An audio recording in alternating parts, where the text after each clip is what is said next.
नमस्कार, मैं हूं मनमोहन भट्ट। उत्तराखंड की राजनीति में हमेशा गुंजाइश बनी रहती है। हमेशा नए नए चेहरों की तलाश कई महत्वपूर्ण पदों के लिए होती रहती है। एक शख्स से मैं आज बातचीत करने जा रहा हूं। उनका नाम है विनोद चमोली, जो देहरादून के मेयर रहे हैं और दूसरी बार विधायक बने हैं। चमोली जी, स्वागत है हमारे इस चैनल में आपका। एक सवाल बहुत सारे लोग पूछते हैं, वो सवाल मैं सीधा सीधा आपसे पूछूं। प्रदेश अध्यक्ष के तौर पर भी आपका नाम आगे बढ़ा, मंत्रिमंडल में शामिल होने के लिए भी आपके नाम की चर्चा हुई। पार्टी ने आपको दोनों जिम्मेदारियों से अभी तक महरूम रखा। इस पर आपकी क्या प्रतिक्रिया है? देखिए, मेरा ये मानना है, मैं भारतीय जनता पार्टी का कैडर हूँ और मैं अपने पार्टी को बहुत गहराई से समझता हूँ। निश्चित तौर पर उनके पास मेरे लिए कोई उपयुक्त काम अभी होगा नहीं। सो विचार तो होता रहता है, विचार तो मेरे बारे में और कार्यकर्ताओं के बारे में विचार रहता है, लेकिन जब मेरे टेम्परामेंट से मिलता हुआ और मेरा जो रोल है और जो मैं कर सकता हूँ, बेहतर कर सकता हूँ, ऐसा कुछ काम जिस दिन पार्टी को मेरे लिए दिखेगा तो निश्चित तौर पर पार्टी मेरे को काम सौंपेगी, ऐसा मेरा मानना है। तो हो सकता है इनमें नाम चला होगा, आगे भी बातें आई है, लेकिन फिर अंत में समय पर लगा होगा कि भाई इनके लिए इससे बेहतर और कुछ हो सकता है, तो उसके बारे में सोच रहे हूँ। आपके पास मुलाकात के लिए संघ के बड़े बड़े पदाधिकारी पहुंचे और जो मेरी जानकारी में है कि बहुत सारे और विधायक, बहुत सारे बीजेपी के और नेता इस उम्मीद में रहे होंगे कि उनसे भी उन संघ के बड़े पदाधिकारियों की मुलाकात होती है। उनसे उनकी मुलाकात नहीं हुई। आपसे क्या मुलाकात हुई, मतलब क्या बातचीत हुई होगी, आप अगर बताना चाहें? देखिए, हमारी क्या बातचीत हुई, बहुत ज़्यादा विषय तो कोई चर्चा नहीं हुई, लेकिन क्योंकि अब मैं पार्टी में काम करते करते काफ़ी वर्ष मुझे हो गए हैं, वरिष्ठता भी मेरी काफ़ी हो गई है, अनुभव भी काफ़ी हो गया है, तो निश्चित तौर पर जब कोई संगठन के व्यक्ति के साथ चर्चा करेगा तो संगठन की मजबूती के लिए चर्चा करेगा, उसकी राय जानेगा। तो ऐसे संगठनात्मक विषयों पर थोड़ा बहुत बातचीत हुई है और हमने भी जो फीडबैक देना था, जो हमें लगा कि भाई ये और बेहतर किया जा सकता है, हमने बात रखी है। तो क्या बात हुई, मतलब क्या बेहतर किया जा सकता है, अगर ये बताएं। नहीं, देखिए, सबसे बड़ी बात तो ये कि आज हम दूसरी बार प्रदेश में सरकार बना पाए। अब हमारा पहला हेतु यही है कि हम इस सरकार को आगे के लिए रिटेन कर सकें।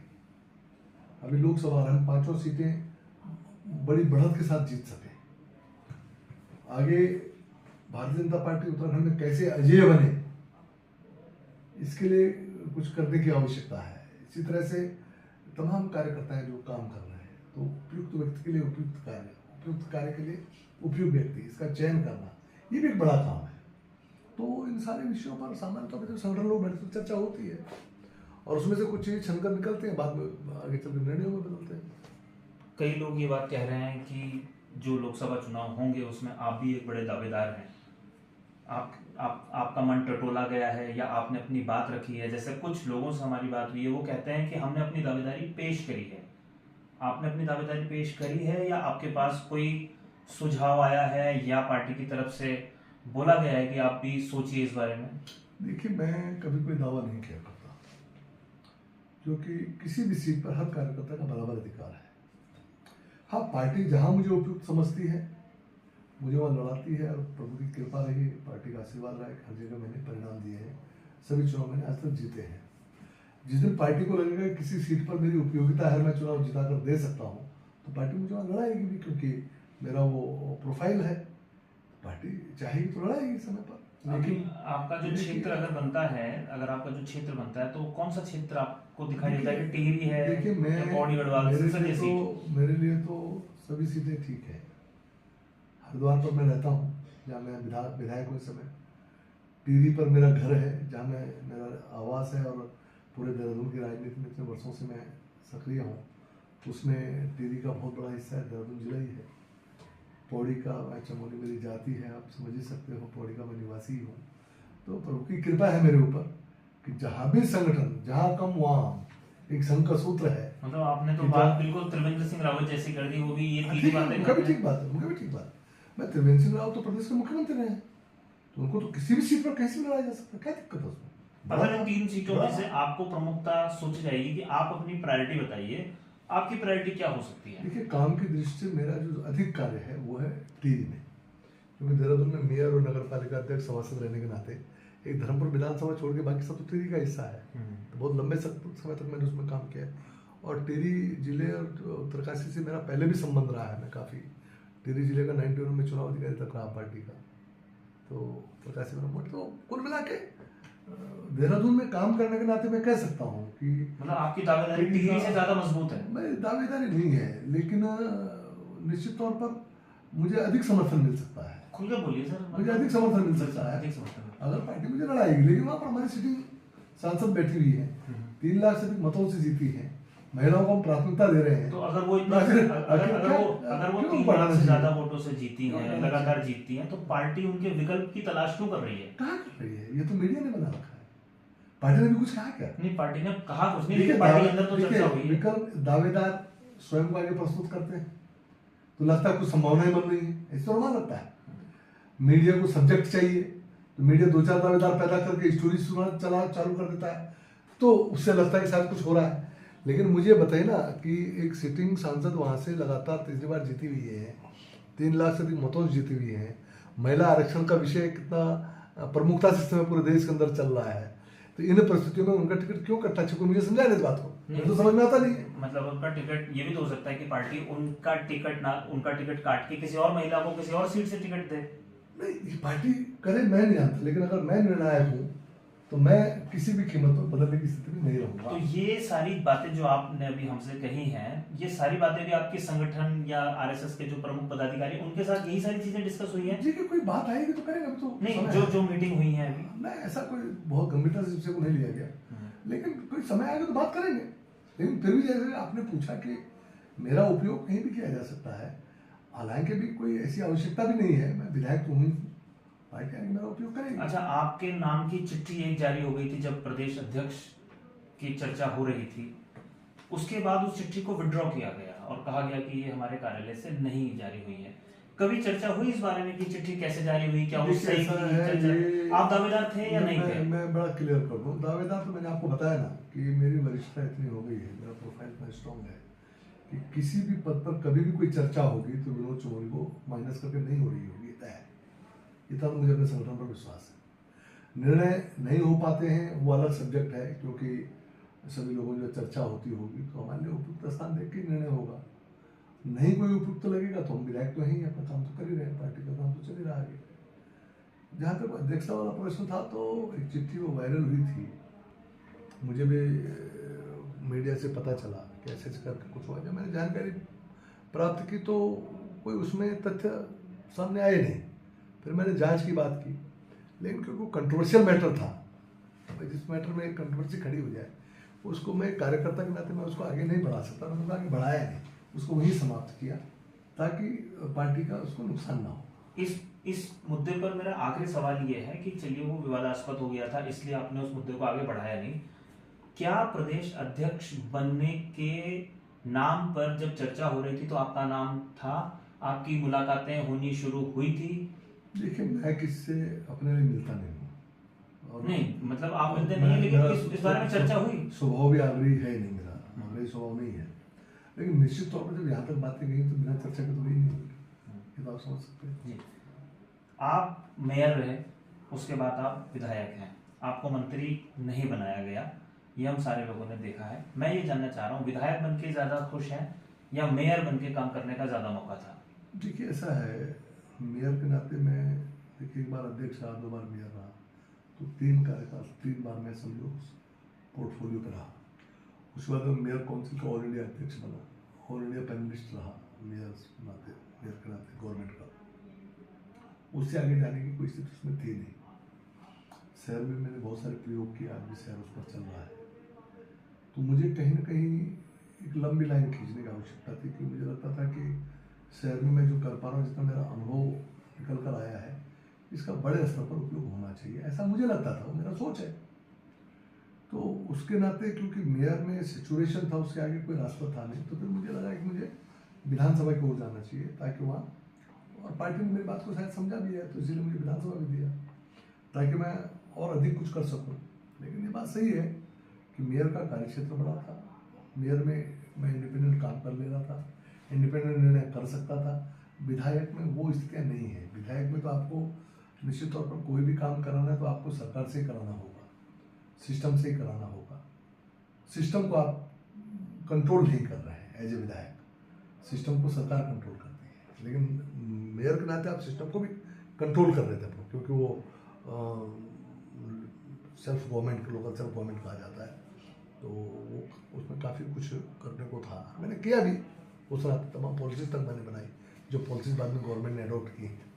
तो विधायक में मुझे वो मौका नहीं मिल रहा है, लेकिन ठीक है, मुझे तो काम करना है। वहाँ भी मैं काम कर रहा, पब्लिक का काम कर रहा, यहाँ भी पब्लिक का काम कर रहा हूँ। वहाँ भी पार्टी को मजबूत कर रहा है, यहाँ भी पार्टी को मजबूत कर रहा हूँ। एक चीज आती है कि जब उत्तर प्रदेश में लखनऊ के मेयर दिनेश शर्मा साहब को विधायक बनाया गया तो उन्हें डिप्टी सीएम बनाया गया, और देहरादून के मेयर को जब विधायक बनाया गया तो मंत्रिमंडल में शामिल नहीं किया गया। इस बात पर कभी मलाल हुआ? ये मलाल आपने कभी जाहिर किया पार्टी में? नहीं, मैं सोचता हूँ इस बारे में, मैंने शिकायत तो कभी नहीं की, लेकिन मैं अंतर्मुखी हूँ।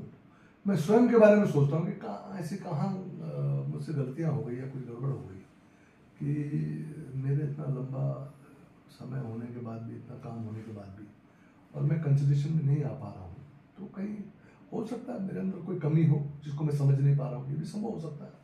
सर, निकट भविष्य में हमारे को 2 चुनाव दिखाई देते हैं। विधायक आप वर्तमान में हैं ही, लोकसभा का चुनाव और मेयर का चुनाव, स्थानीय निकाय का चुनाव।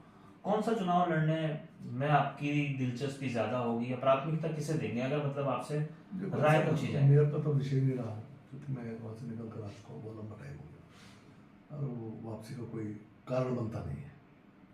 लोकसभा मैंने आपको कहा कि अभी 5 सीटें हमारे सिटिंग एमपीज बैठे हुए हैं।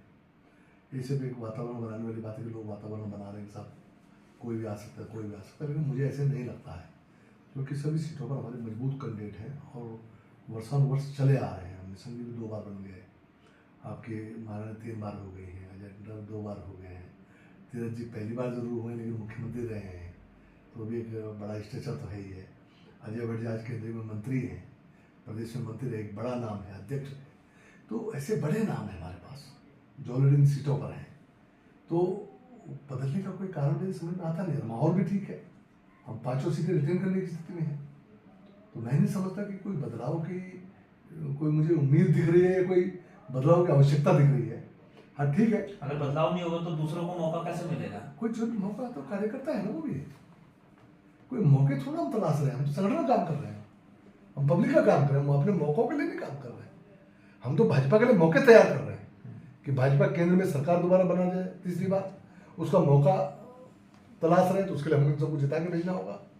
प्रदेश में 2 बार हमने सरकार रिटेन की है, दूसरी बार, तीसरी बार हम रिटेन करें, अच्छी सरकार चला के दें। अच्छा सर, उसके लिए मौके तलाश रहे हैं, अपने लिए मौके भी तलाश। सरकार दूसरी बार बन गई, संगठन मजबूत हो गया, 2 बार लगातार सांसद जीते, परंपरा टूटी। 2 बार सांसद बने, ये परंपरा टूटी, दूसरी बार सरकार बनी, ये भी परंपरा टूटी। एक आंदोलनकारियों के आरक्षण का प्रश्न लगातार बना हुआ है। प्रवर समिति की बैठक होनी थी जिसको 2 महीने और टाल दिया गया, उसको लेकर भी लोग काफी नाराज हैं। आप शायद उस समिति में भी हैं, जी, क्या कारण? देखिए, ऐसा आप जानते हैं कि आंदोलन से मेरा बड़ा नजदीक का संबंध रहा है, मेरा उसका भी बंद रहा, और सबको संघर्ष भी किया, हम लोगों ने आंदोलन खड़ा किया, परिणाम भी लिया। थोड़ा इस विषय को समझना पड़ेगा, क्यों इसकी आवश्यकता पड़ रही है। 2 प्रकार की नियुक्तियां पहले हुई, जिससे मुझे भी नियुक्ति पत्र आया था।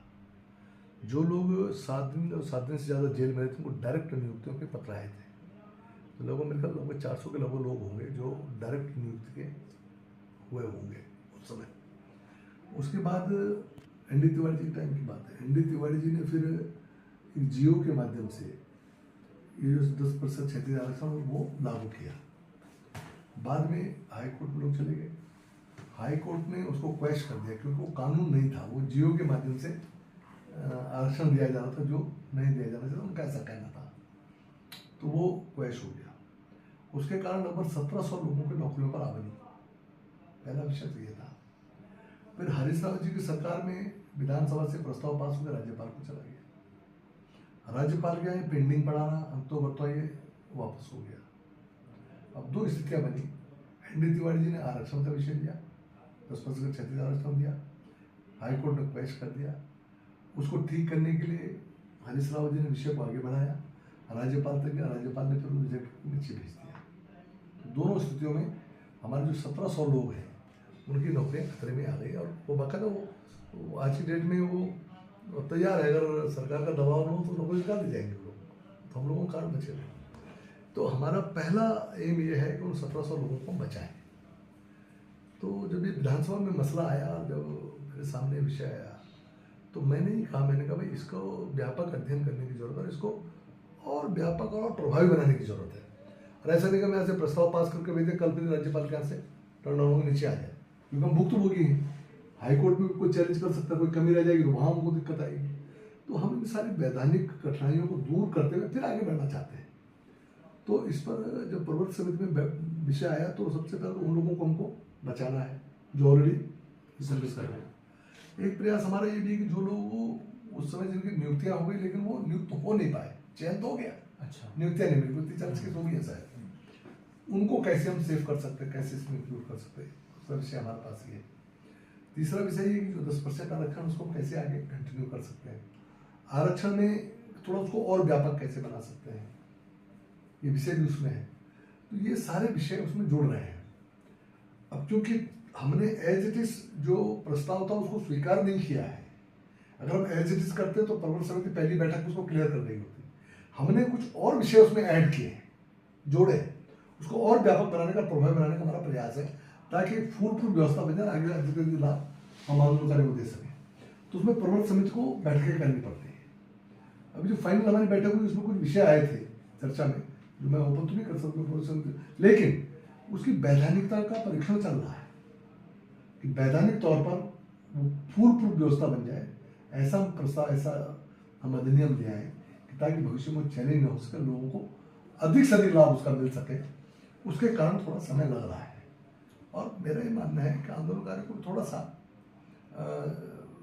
पेशेंस चाहिए। बहुत लंबा पेशेंस उन्होंने रखा है, लेकिन अब चीज़ें बिल्कुल हल होने की स्थिति में है, तो थोड़ा उसके कारण समय लग रहा है। अच्छा, एक इसी से जुड़ा हुआ सवाल है, जब 94 में आंदोलन चल रहा था, आप आंदोलन को बहुत करीब से देख रहे थे, आंदोलन में शामिल थे आप, कोई उस समय का एक किस्सा है आपके जहन में जो अभी तक उस याद करते हो तो आपको लगता हो जैसे अभी की घटना है? क्या है, रूह कांप जाना जिसको कहते हैं। ऐसा बहुत सारे मसले हैं, क्योंकि आप जानते हैं कि मैं उन दिनों पूरे संघर्षरत था, और ये प्रदेश का आंदोलन तो चला, इससे पहले भी मैं तमाम जन आंदोलन उस दौर में कर रहा था। बहुत सारे मेरी सीरीज है पूरे आंदोलनों की, इसके कारण बाद में राजको भी मेरे ऊपर। लेकिन एक घटना है जो रियल घटना है, जब मैं जेल में था, बरेली जेल में, क्योंकि जिस समय मुजफ्फरनगर कांड हुआ उस समय मैं राजको में बंद था, बरेली जेल के अंदर, बरेली में। तो एक दिन मुझे रात सपना आया, और नेहरू कॉलोनी में सती के मंदिर है जहाँ हमने पोल स्मारक बना रखा है, सपने में वहाँ मैं मंदिर बना रहा हूँ, ऐसे एक सपना आया। भाई बात खत्म हो गई, तो मुझे जो मुजफ्फरनगर कांड की घटना का पता चला वो 4 तारीख को चला, 2 और को हुआ था रात को। तो वहाँ क्योंकि अखबार तो मुझे मिलता नहीं था, क्योंकि मैं तनाई में था राजस्थान में, एक एज ए मिलिटेंट मुझे वहाँ ट्रीट किया जा रहा था। तो मैं हॉस्पिटल के लिए निकला, तो डॉक्टर को दिखाना था। तो वहाँ हॉस्पिटल, वहाँ थोड़ा माहौल होता है कि लोगों से बातचीत वगैरह हो जाती है। तो वहीं बैठ कर कोई लोग अखबार पढ़ रहे थे, मैंने अखबार उठाया, अखबार पढ़ने लगा। तो उसमें वो छोटे न्यूज़ थे उस समय, क्योंकि उधर का यूपी का माहौल साइड था। तो उसमें जोगी में पुलिस चौकी जलाई गई, ऐसा करके एक मुझे आज भी याद है, इस तरह एक छोटा सा। तो मुझे लगे कोई बड़ी घटना घट गई। फिर थोड़ा मैंने लोगों से चर्चा वर्चा की, तो फिर पता चला कोई बड़ा कांड हो गया है, और इसमें यहाँ पर कई लोग की शहादत हो गई, कई लोग घायल हो गए। तो उसके बाद जब मैं जेल से छूटा नवंबर के अंदर, और जब मैं देहरादून जेल लाया गया, जिस दिन मेरी रिहाई में बाहर आया, तो नेहरू कॉलोनी के लोग मुझे मिले, सब रो रहे थे, सब माहौल ही ऐसा था। आप खुद इमोशनल हो गए? बहुत एग्रेसिव माहौल था, वो देखने लायक था। तो वहाँ पर जब मुझे वहाँ के लोग मिले तो उन्होंने कहा वो पोलो ख़त्म हो गया, ये हो गया, सो हो गया, सब करके।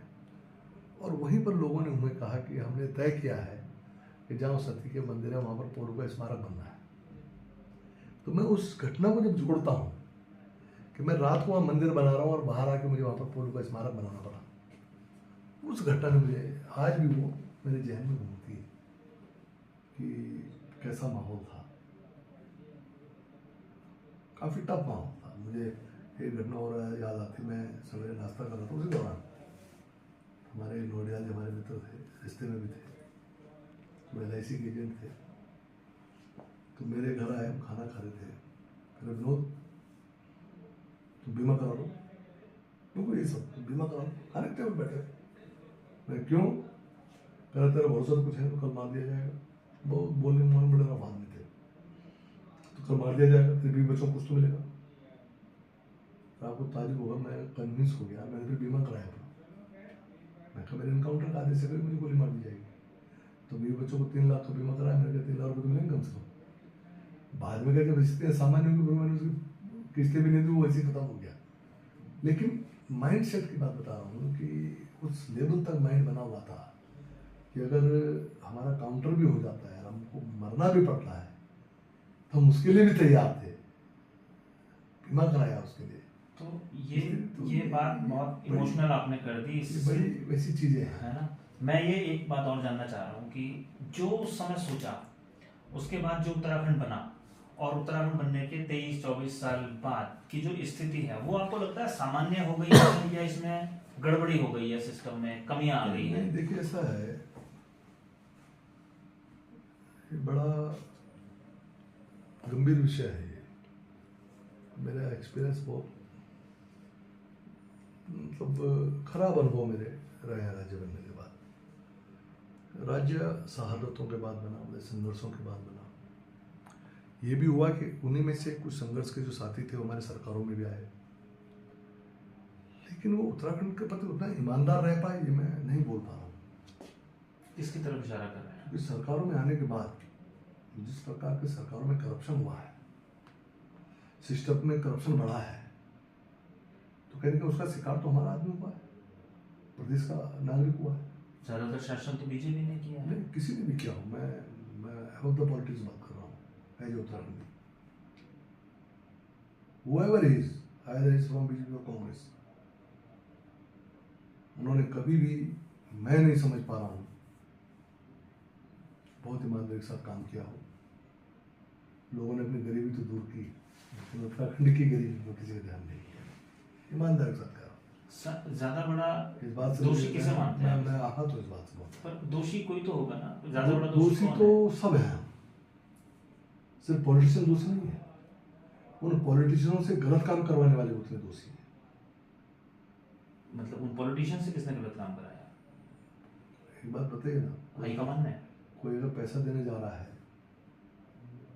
तो वो भी तो गलत काम कराने जा रहा है ना, उसको मालूम है गलत काम करवा रहा हूँ, वो थोड़ा ईमानदारी भी क्यों नहीं जीवन जी सकता है? पॉलिटिशियन कर रहा हो तो गलत कर ही रहा है, और वो टारगेट पर है, क्योंकि लोग उसके बारे में बातें करते हैं, लेकिन आम आदमी के बारे में बातें नहीं करते। आज तमाम कार्यालयों में तमाम कर्मचारी बैठे हैं। जब हम उत्तर प्रदेश में थे तब हम आरोप लगाते थे साहब ये पूरब के हैं, फलाने हैं, ढिमाके हैं, इसलिए साहब करप्शन है।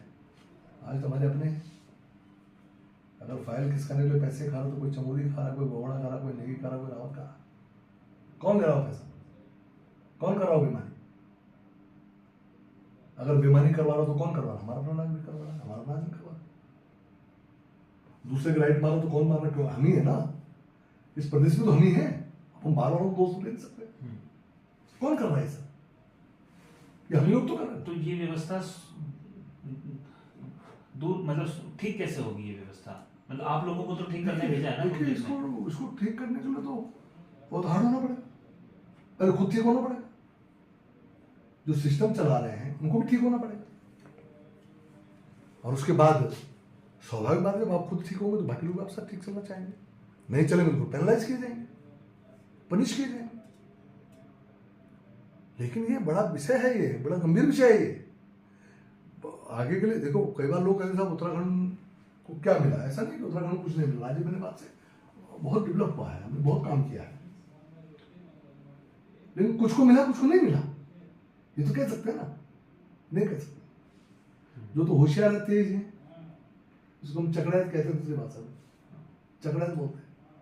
वो तो राज्य बनने के बाद पूरा लाभ ले रहे हैं, और जो सीधे साधे जिनको लाटा काला बोलता हूँ मैं, उनके बारे में काम चल रहा है।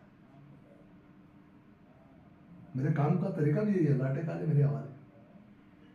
जो चकड़ैत और होशियार उनके करने के लिए बदल बैठे हो, किसी को काम दे सकते हैं, ले लेते हो। उनके लिए तो राजनीतिक व्यक्ति जो है दुकान है, मेरे पास आएंगे, मेरे से नहीं हो तो पास जाएंगे, वो 4 जगह जाकर अपना काम किस तरह निकलवा ही लेंगे। लेकिन जो सीधे साधे हैं, जो हम तक नहीं पहुंच पा रहे हैं, जिनकी पहुंच सिस्टम तक नहीं है, जो अपने मन की बात कह नहीं पा रहे हैं, उनका क्या, कौन उनके बारे में विचार करेगा? ये आवश्यक है। ये छोटा इशू नहीं, आपने विषय जरूर उठाया है, लेकिन बहुत छोटा विषय नहीं है। इसको बहुत थोड़े शब्दों में मैं नहीं समेट सकता, क्योंकि तो अंदर से भावनाओं का ज्वार है। ये बहुत कुछ है इस दिलो दिमाग में कि जो कुछ होना था नहीं हो पा रहा है। फिर भी एक आदमी तो ऐसा होता है ना, जब लिस्ट बनती है तो पहले नंबर पे कौन, दूसरे पे कौन, तीसरे कौन, सबसे बड़ा दोषी कौन, उससे कम दोषी कौन, वो तो आपने सोचा होगा ना। दोषी तो मैं मानता हूँ, देखिए जैसे ही हमारा स्टेट बना था तो पहली स्थायी सरकार बनी थी नरेंद्र तिवारी जी की। ठीक, तिवारी जी को लोग बहुत रूपों में अच्छा मानते हैं, बहुत रूपों में अच्छा मानते हैं, लेकिन यहाँ जो करप्शन का जो वो शुरू हुआ, दौर शुरू हुआ, वहीं से हुआ। वो कैसे हुआ मैं वो साबित कर सकता हूँ। आप जानते हैं तिवारी जी को अस्थिर करने के लिए हरीश रावत जी सब लोगों ने एडीचोटी जो लगा रखा। तिवारी जी 5 साल कैसे चला पाए? 150 लाल बत्तियां बांट के, 150 लाल बत्तियां आज उत्तराखंड के गले पड़ी हुई हैं। हर पार्टी का कार्यकर्ता करता है मुझे बनाओ, क्योंकि वो रास्ता दिखा गया ना। विवेकानंद जिसको हम जानते तक नहीं थे, उसकी बंदर बांट हुई, वो रास्ता कौन दिखा गया? वही दिखा गया।